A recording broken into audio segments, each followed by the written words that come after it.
या व्हिडिओत पोलीस मनोरमा खेडकर यांना विचारणा करतायत की तो मुलगा म्हणजे ट्रक क्लीनर प्रल्हाद कुमार कुठे आहे, मात्र उत्तर मिळत नाही.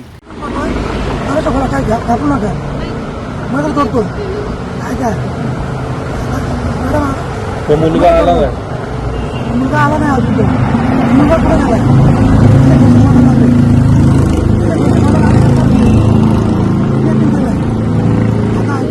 त्यानंतर आरोपीला पकडण्यासाठी आलेले पोलीस पुढची विनवणी करतायत ती गेट उघडण्याची. त्यालाही प्रतिसाद मिळत नाही.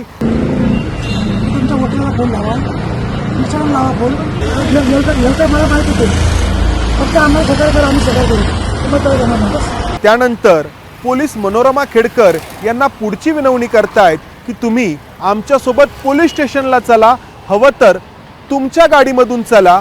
मात्र तरीही मनोरमा खेडकर ह्या दाद देत नाहीत.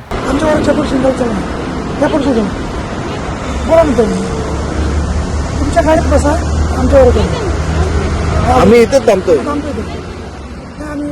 त्यानंतर पुढची विनवणी होते आहे ती म्हणजे मॅडम तुमचा मोबाईल नंबर तरी द्या. त्यालाही प्रतिसाद मिळत नाही. मॅडम नंबर सांगा. मॅडम नंबर सांगा. हे मी काय म्हणतो तुम्हाला माझं करतो.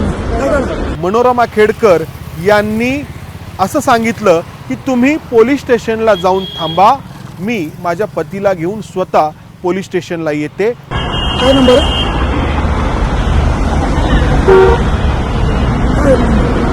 त्यावरती विश्वास ठेवून पोलीस पुण्यातील चतुसृंगी पोलीस स्टेशनला जाऊन दोघे नवरा बायको स्वतःहून आपल्याकडे येतील याची वाट पाहत बसतात.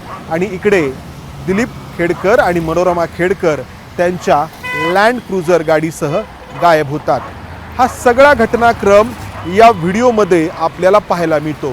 मात्र अटकपूर्व जामीन मिळवण्यासाठी मनोरमा खेडकर यांनी न्यायालयामध्ये दावा केला की आपण प्रल्हाद कुमार या ट्रक क्लीनरचं अपहरण केलं नव्हतं, तर उलट त्याचा पाहुणचार केला. आणि विशेष म्हणजे न्यायालयाने त्यांचा हा दावा मान्य करत त्यांना अटकपूर्व जामीन दिला देखील.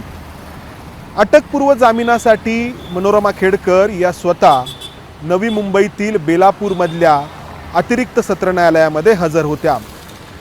13 सप्टेंबरला अपहरणाचा प्रकार घडलेला होता. 14 सप्टेंबरला अपहरणाचा गुन्हा दाखल झालेला होता. तेव्हापासून दिलीप खेडकर आणि मनोरमा खेडकर हे दोघेही पती पत्नी गायब आहेत.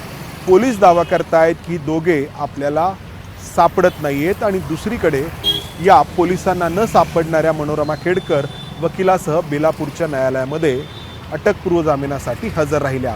आणि हजर राहिल्यानंतर त्यांनी दावा केला की 13 सप्टेंबरच्या संध्याकाळी नवी मुंबईमध्ये आपले पती दिलीप खेडकर आणि एका ट्रकचा जो छोटा अपघात झाला त्यानंतर ट्रक क्लीनर प्रल्हाद कुमार याला चर्चेसाठी म्हणून, वाटाघाटींसाठी म्हणून दिलीप खेडकर पुण्यातील बाणेर रस्त्यावरील आलिशान बंगल्यामध्ये घेऊन आले.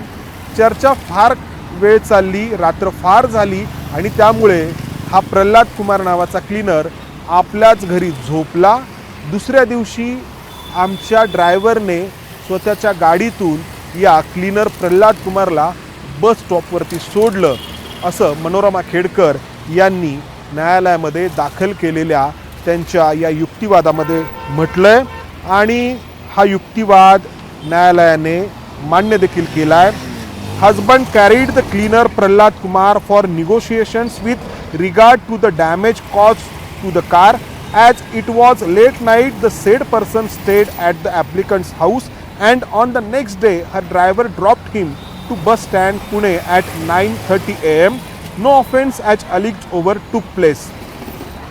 असं या युक्तिवादामध्ये म्हटलंय. आणि या युक्तिवादानंतर जे बेलापूरचे अतिरिक्त सत्र न्यायाधीश आहेत CV मराठे यांनी या मनोरमा खेडकर यांना अटकपूर्व जामीन मंजूर केला आहे. आणि हा मंजूर करताना न्यायालयाने काय म्हटलंय, ही ऑर्डर आहे, जो आदेश आहे. The interim bail application is aloud and disposed of. त्यानंतर असं म्हटलं की in the event of the arrest of the applicant Manorama Dilip Khedkar वय वगैरे वगैरे. आणि बॉन्ड ऑफ 50,000 म्हणजे 50,000 रुपयाच्या जात मुचलक्यावरती पुढील सुनावणीपर्यंत हा अटकपूर्व जामीन त्यांना मंजूर करण्यात येतोय.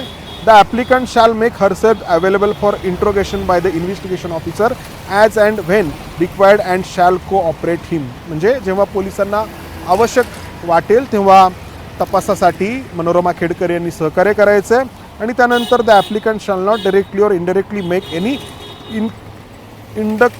inducement threat to the promise to any person acquainted with facts of the case so as to dissuade them from disclosing such facts to the court or to the fact. म्हणजे तपासामध्ये कोणत्याही प्रकारची बाधा येईल असं कोणतंही कृत्य मनोरमा खेडकर यांनी करायचं नाही आहे. तर ही ऑर्डर आहे आणि या ऑर्डरच्या आधारे अटकपूर्व जामीन मनोरमा खेडकर यांना मिळालेला आहे. मात्र पोलिसांना न सापडणारे हे खेडकर थेट न्यायालयातून जामीन मिळवतात हे काही पहिल्यांदाच घडलेलं नाही. UPSCनी पूजा खेडकर यांच्यावरती फसवणूक केल्याचा गुन्हा दाखल केलेला होता आणि त्यानंतर पूजा खेडकर गायब झाल्या. 1.5 वर्ष दिल्ली पोलीस त्यांना पकडू शकले नाहीत. आधी दिल्ली उच्च न्यायालयाकडून त्यांना अटकेचं संरक्षण मिळत गेलं.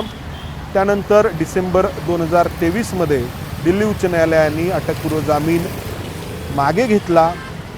दिल्ली पोलीस अटक करू शकत होते मात्र अटक झाली नाही. त्यानंतर पूजा खेडकर या सर्वोच्च न्यायालयामध्ये गेल्या आणि त्यानंतर एप्रिल 2025मध्ये या पूजा खेडकर यांना देशाच्या सर्वोच्च न्यायालयाकडून अटकपूर्व जामीन मिळाला किंवा अटकेपासून संरक्षण मिळालं.